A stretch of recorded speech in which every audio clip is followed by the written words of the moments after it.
more than felt this thud in the back of my head, and I saw a bright flash of light. The next thing I knew, I was on the ground. Jason Padgett, from ordinary man to mathematical genius. Today, Jason Padgett is a famous mathematician, but not so long ago, he was selling sofas in his father's store and was not known for his outstanding intelligence. A blow to the head changed his life. Jason Padgett worked as a mattress salesman and had little interest in anything but parties and girls, but one night changed his life forever. I was very short-tempered. My whole life revolved around girls and parties and drinking. I'd wake up hungover, go meet girls, then hit the bars, then wake up hungover. Padgett saw mathematics everywhere. Even everyday activities like brushing his teeth obey it. He opens the faucet and dips his toothbrush into the water exactly 16 times. He also has a rare talent for hand-drawing repeating geometric patterns, fractals. But Jason, a former mattress salesman from Alaska, was far from always so good with numbers. 17 years ago, he lived in Tacoma, Washington, and was a very different man. One fateful evening, Padgett was vacationing with his friends. Unidentified men appeared as he was returning home. They struck him in the back of the head and robbed him, taking even his torn jacket. After the blow, Jason saw a flash of light and didn't realize for a long time what had happened or where he was. He was rushed to the hospital. Doctors decided that the young man had suffered a concussion, gave him a painkiller shot, and released him the same night. Soon, Jason became afraid of the street and stopped going to work.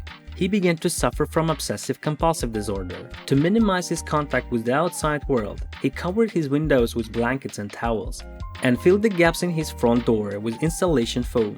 At the same time, Jason Padgett developed a fear of germs.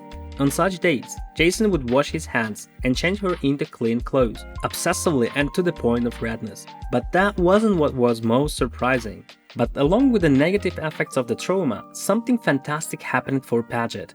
His perception of the world around him completely changed. Because of this new way of seeing the world, Padgett began to think about questions concerning mathematics and physics. With his reclusive lifestyle at the time, the internet became his main source of information. Jason spent more and more time reading about mathematics. One day he came across a webpage about fractals and suddenly felt a kind of joy of recognition. Fractals are a complex mathematical concept, self-similar sets that can be simplistically compared to the snowflake. If you enlarge the image of a snowflake, you see that it consists of small snowflakes joined together. If you enlarge it further, it appears that these snowflakes also consist of snowflakes, and so on to infinity. Everything that was curved now looked like it was made of pixels.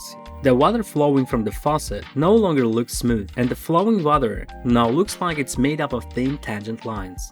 It was the same with the clouds and sunlight breaking through the crown of a tree. The world was now like an old video game. This left Jason with mixed feelings. He was surprised and bewildered. It was beautiful, but also quite frightening.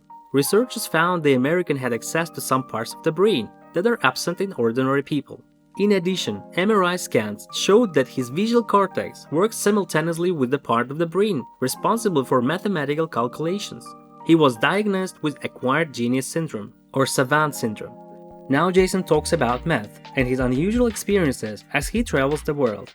Padgett's goal is to help other people who, like himself, have encountered similar rare phenomena. He records their stories to turn them into a script.